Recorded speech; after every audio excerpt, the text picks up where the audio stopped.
နှုတ်ထွက်နေနေတယ်လို့စိတ်ပူနေပါသလားတဘာဝနီလန်းများဖြင့်နှုတ်ထွက်များအောင်လုပ်နည်းများ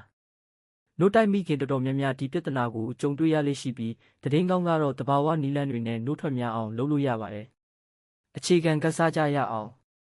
နှုတ်ထုတ်လုပ်မှုဟာ supply and demand လိုအပ်ချက်နဲ့ထုတ်လုပ်မှုအပေါ်မူတည်ပါတယ်ကလေးကိုမကြာခဏတိုက်လေလေနှုတ်ထွက်နှုံများလေလေဖြစ်ပါတယ်ဒါကြောင့်ပထမနဲ့အရေးကြီးဆုံးချက်ကကလေးကိုမကြာခဏနဲ့ဆန္ဒရှိသလိုတိုက်ပါကလေးပိုက်စားတဲ့လက္ခဏာဥပမာလက်မဆုပ်ပါဆက်လုံးငိုချင်အောင်ဆောင်ပြလာတာနဲ့တိုက်ပါငိုတဲ့အထိမဆောင်ပါနဲ့တစ်ဖက်ကိုကိုအောင်တိုက်ပြီးမှနောက်တစ်ဖက်ပြောင်းပါအရေးပြားခြင်းထိတွေ့မှုကိုများများလုပ်ပါကလေးကိုတင့်ရင်ဘက်နဲ့ကတ်ထားခြင်းကနှုတ်ထွက်စေတဲ့ဟော်မုန်းတွေကိုများစေပြီးကလေးနဲ့ပိုပြီးနှွေးထွေးစေပါတယ်ရေများများတောက်ပါအာဟာရပြည့်အောင်စားပါတနေ့ကိုရေရှိ30ခွက်တောက်ပါအာဟာရပြည့်ဝတဲ့အစားအစာတွေပရိုတင်းကျန်းမာရေးနဲ့ညီညွတ်တဲ့အစီစားပါကြုံစိမ်းရောင်ဟင်းသီးဟင်းရွက်ဗာဒန်ဆေးတို့ကအထောက်အကူဖြစ်စေပါတယ်နှုတ်ထွက်များစေတဲ့အစားအစာများနှင့်အရည်များတင်မောသီဖက်ဖဲရဲ့တက်တာဖြစ်စေပြီးနှုတ်ထွက်အတွက်ကောင်းမွန်ပါတယ်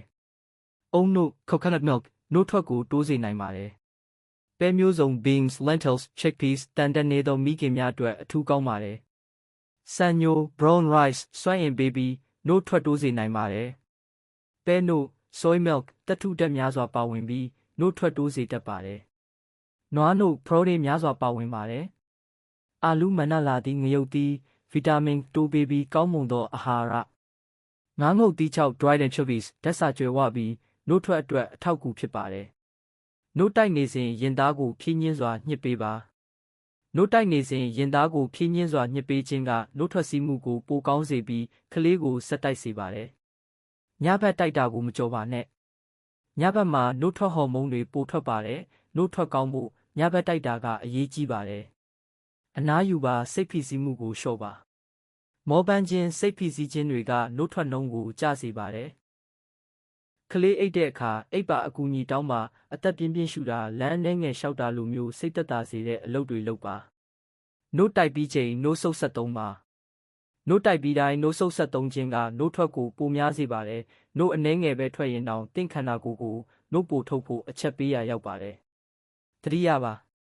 မိခင်နဲ့ကလေးတိုင်းရဲ့အခြေအနေကမတူညီပါဘူးကိုယ်ခန္ဓာကိုယ်ကိုယုံကြည်ပါဖြစ်စဉ်ကိုယုံကြည်ပါမိခင်တို့ရေတင့်နှုတ်ထွက်နှုံတိုးစေဖို့ဘာတွေကကူညီခဲ့တယ်လဲခမက်မှာတင့်အတွေ့အကြုံနဲ့အားပေးစကားလေးတွေဝေမျှပေးပါနော်ဒီဗီဒီယိုကိုရဲရင်အောင် Baby Care မှရေးသားဖန်တီးထားပါတယ်ကြည့်ရှုတဲ့အတွက်ကျေးဇူးတင်ပါတယ်ဒီလိုဗဟုသုတပညာပေးတဲ့ Parenting Tips ဗီဒီယိုလေးတွေကိုအမြဲတင်ပေးသွားမှာမို့ Page ကို Like Follow Share လုပ်ပေးဖို့မမေ့နဲ့နော်